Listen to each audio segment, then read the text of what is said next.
Morning, morning, morning. Yes, we're back with another episode, another rider. Today we have a lovely lady all the way from SA/Australia.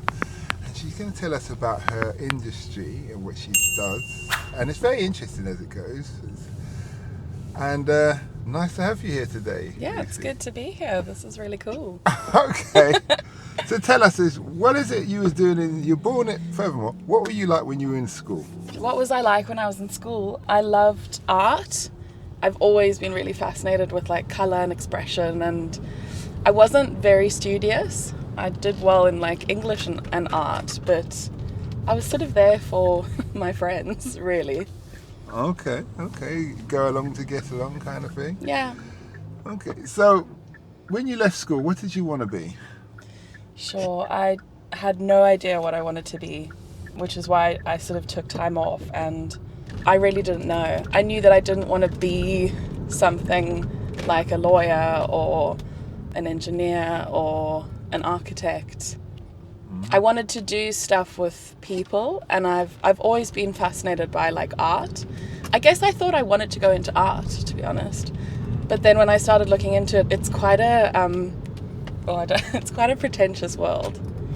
So you went from South Africa to Australia. How was the culture shock for you? Was there a culture shock at all? Yeah, massive culture shock. Australia, it's very different to South Africa. Really? I always thought it was similar. Thus you lot get on very well. Lifestyle-wise, it's really similar. Like, because you've got the beaches and the weather's amazing, and the people are chilled and laid back.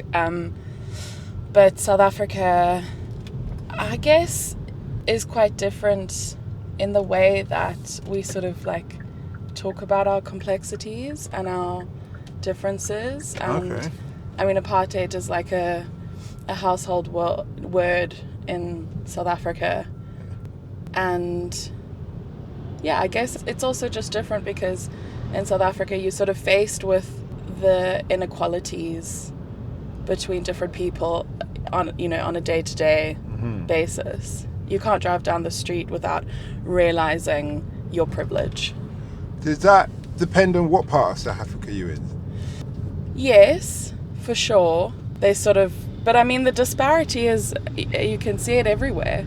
I mean, you drive down the road and, you've got these massive houses with big gates and big walls, and then you've got people who are sleeping on the street. So the job you used to do, I can't pronounce it. So do you want to mention it again? Yeah, I was an ethnographer, which is just a really fancy way of saying I just, went to different places and sort of discovered different cultures, and you have to sort of be a bit of assimilate into people's lives and be quite curious and ask questions. And similar to what you do, you just have to show a bit of vulnerability and gather people's stories and understand what drives them, what they do, what are their dreams, what are their fears. Now, what strikes me is, who are you doing this for? Is this for like a government where they want to know about their population? Is it for like independent NGOs or market research people? Who is it for? I started in market research, but you can definitely, do it for governments and NGOs, as you say. There's also like entertainment industry. I know that there's lots of opportunities there to sort of go into people's homes and people's lives to write stories for film and TV. But I did it within market research, so sort of gathering the stories that help to build brands and understanding the environment where brands live or die. Because brands can often be quite far removed from people and are not very sort of human-centric in their thinking. Now, how does that work? Could you just rock up to a village or a community, a tribe or what have you, and just say, hey, hi Lucy, I want to come stay in your house, sleep in your bed, and just write everything down that you do? You actually can. I mean, people are like surprisingly friendly and open, and we're all, at our core human beings. Do they get paid? Yes. Now, yes. What brings to mind, if they get paid, they may start behaving in ways that, what do you need? What are you looking for? Like entertainment? Like, yeah. A bit like a mini Kardashians or poor Kardashians kind of thing. I guess it's like, it depends on how you approach it. I mean, I have arrived in places where I knew nobody and I just start chatting to people. I mean, it can be quite sort of symbiotic where you sort of start talking to someone, you understand their background. I mean, let's say I wanted to sort of get to know people here. I could start talking to you, start chatting to you, understand what I do. You've got a network of people who've got stories to tell. You form connections. That all sounds really informal. You can, I mean, you know, I've got connections sort of like, I was doing a lot of work around Africa. I've been to, let's say, Lagos for a couple of times. I have got somebody there who I can call up and I can say, Ayo, I'm coming back. I want to understand youth culture.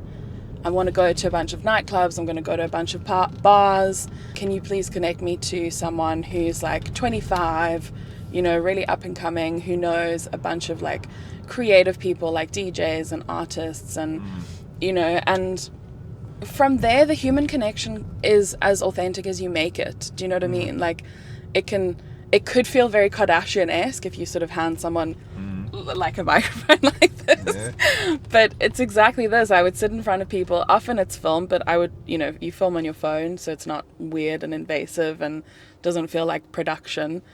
And I suppose like a conversation it's a meaning exchange, it's a vulnerability exchange as well. You have to show parts of yourself for someone to... Is it audio as well? Just audio or video? Video and audio, depends. Okay. But you just got a little stand, put the camera I would up. just hold my phone. Just hold your phone. Just film people, Okay. have a mic, you know, hold it up to... It depends on the environment. If I'm in like a bar or a shebeen, you know, you're just filming and you're talking to people, and I have been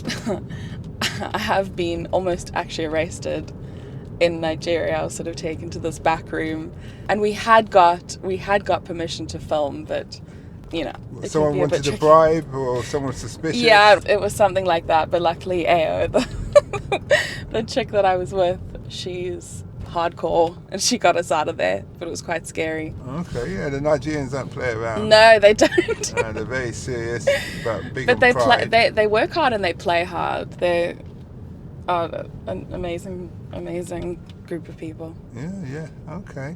So that brings to mind, when you live there for a period of time. Yeah, I was based in South Africa and I was traveling around Africa and parts of Europe.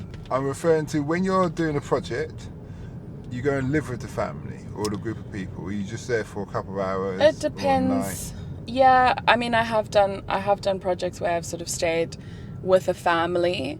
I was in Mombasa and I was understanding like breakfast culture, like different ways that I people... used to live there. Really? Yeah, I used to live in Mombasa, Bamboi. Oh, wow. I stayed in Sin City, which is my Twapa. Yes. Yeah, and all those things. So I stayed there for quite a few years. Really? What brought you there? I was ex-military. Okay. So after the military, I did that, looking after the vessels, stopping them getting hijacked from the pirates. Wow. And then from then on, I did that for 5 years, hopping on and off vessels, and then I decided to live in Kenya, Mombasa. So I like the tropical climate. It's Yeah, like very Jamaica tropical. and thing. And their breakfasts are interesting. Very They're just interesting. wheat-based, aren't they? They're just those triangle mandazis and beans. Yeah, and like the chai and the tea. yes, exactly. Tea, yeah, or And quite molasses. savoury as well. Yeah, I don't like those. I think those breakfasts, if you work in the fields or you're like working offloading container vessels, great breakfast is going to get you good point into the day.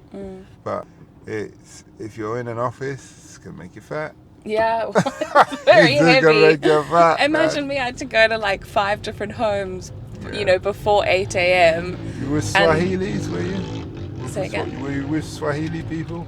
I was, yes, and also understanding Muslim culture, because there's quite a big Muslim Islam, culture yeah, there. Yeah. It was so it's amazing. Old Town area. Yes. Okay. But it is tropical, as you say. I remember getting off the plane and thinking like, you know, it's like really hot. The heat's coming off the plane, and then like left the plane, and I was like, oh, this is the heat.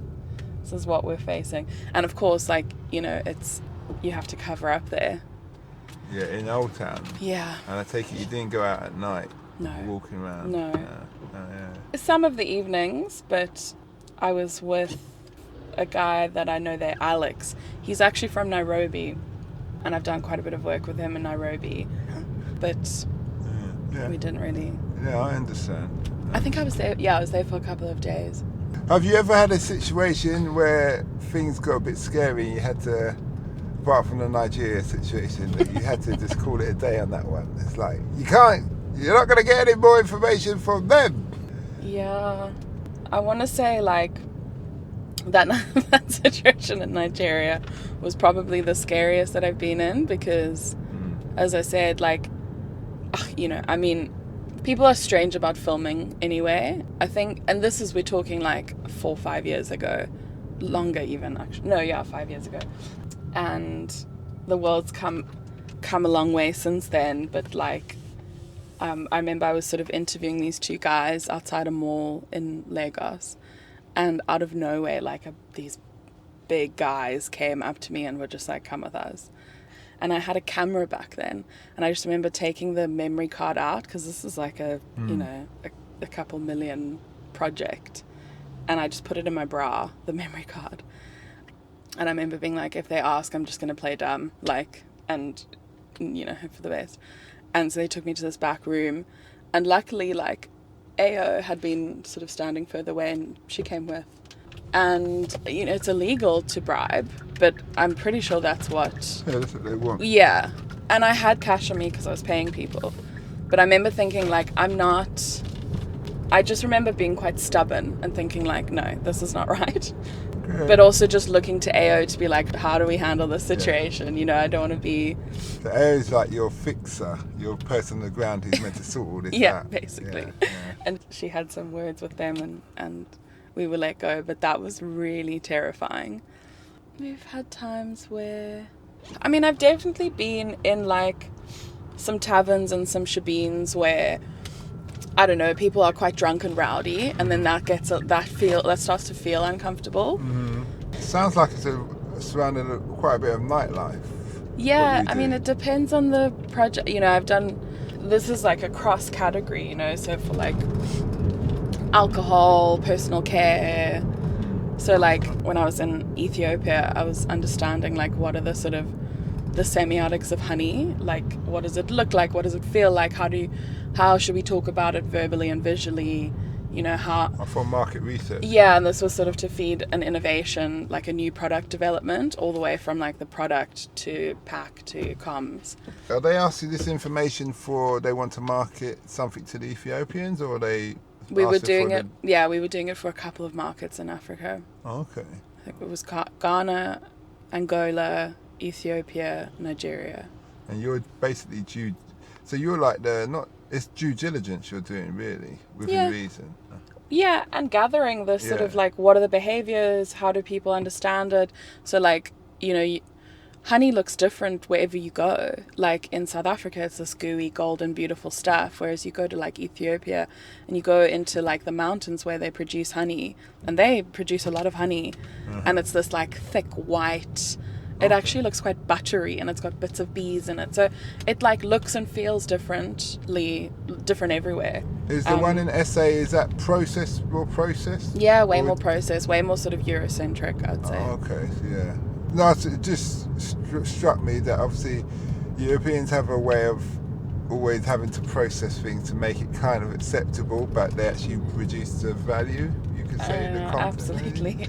In those things. Yeah, and it's quite interesting, like, there was this turn in culture a while ago, which was that sort of like back to, whole foods, whole nuts, whole...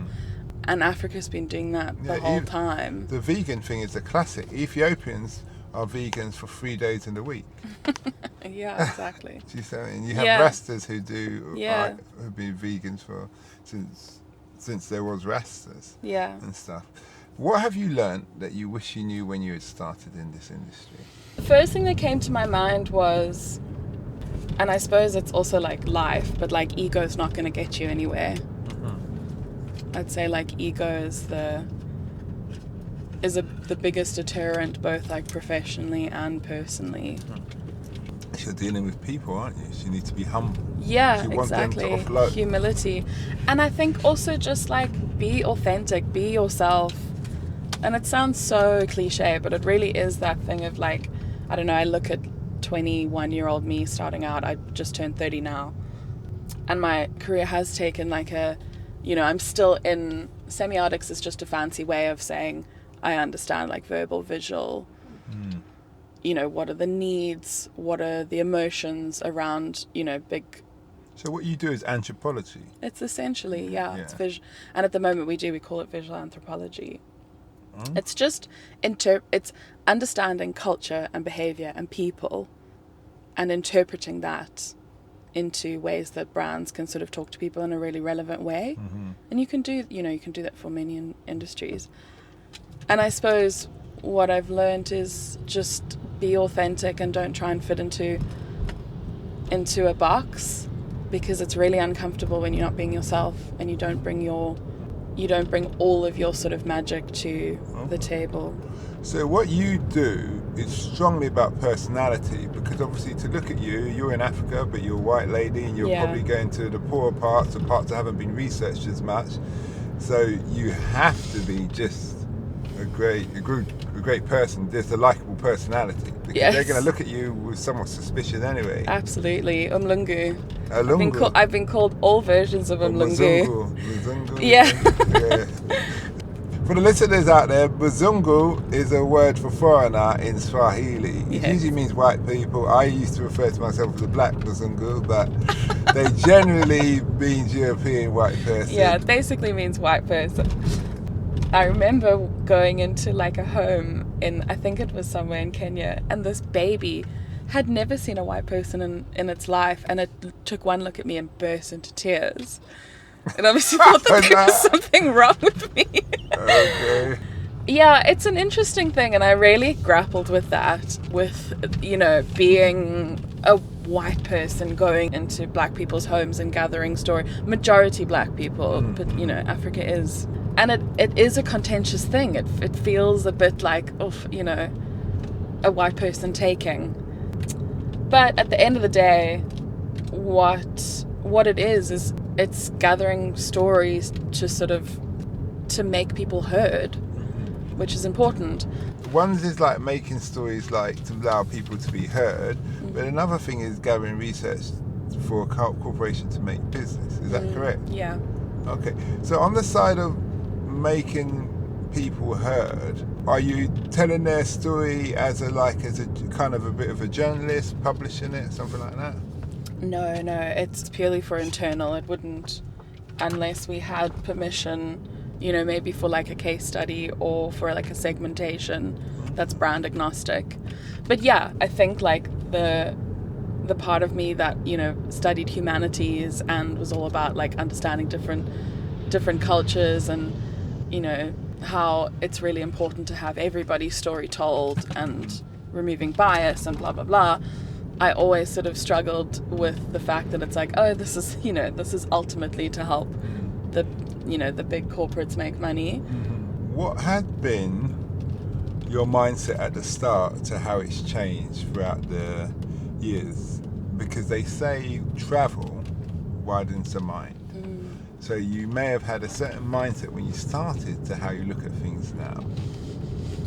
I think it's that we, as a sort of species, may look different and act different around the world, but at the end of the day, we're all human beings with stories to tell and fears and anxieties, and it's just really important to sort of like bring that authenticity and bring that vulnerability, because that's what connects us as human beings. What would be your advice to a younger person who wants to get into your industry? Do they need a degree? How do they go about it? I mean, something along the lines of like journalism or social sciences is important, because it sort of shows that curiosity.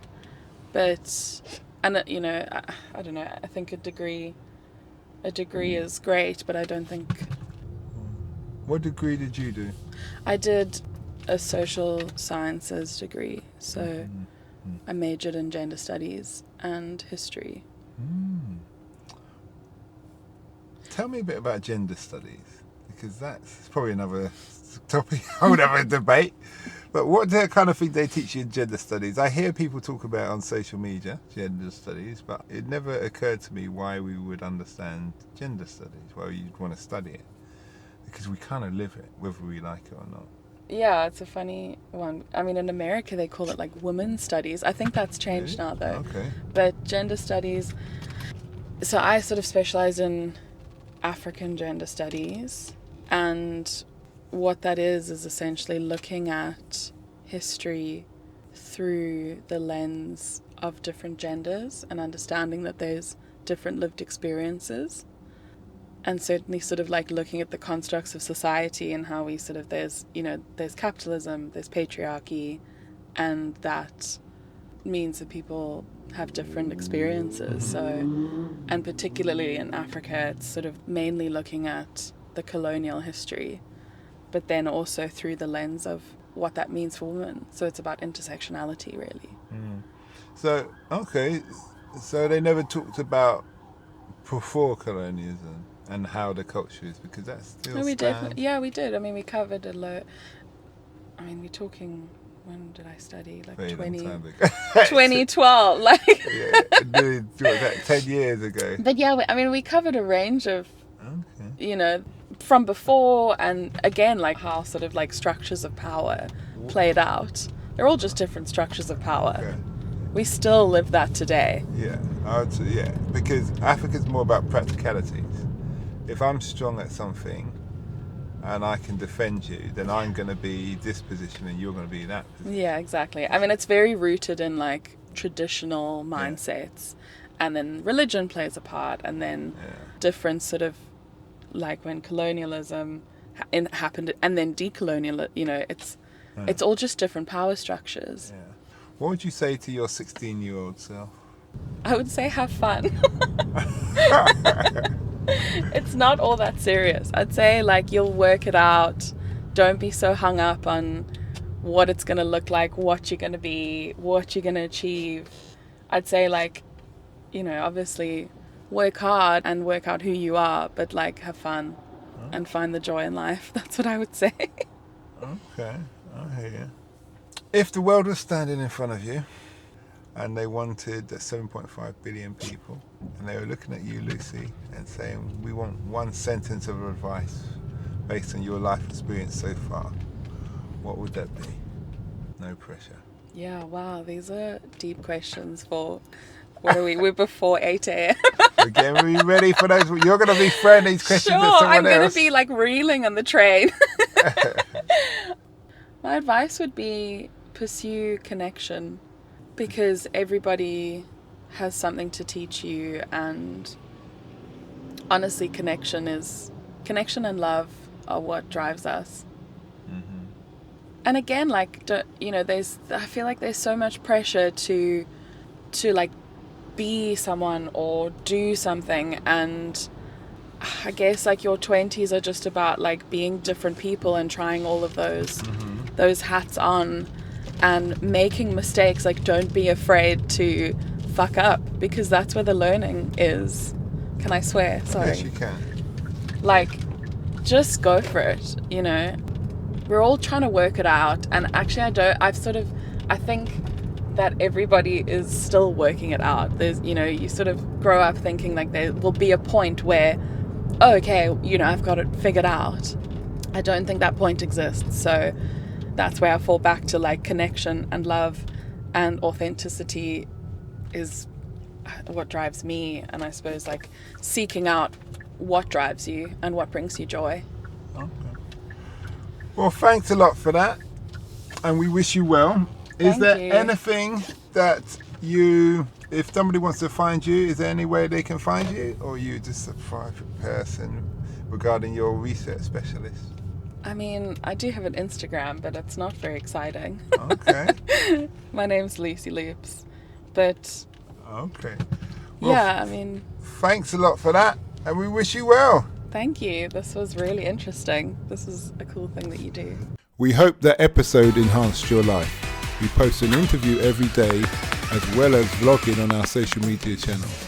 Don't forget to subscribe to get our latest episode.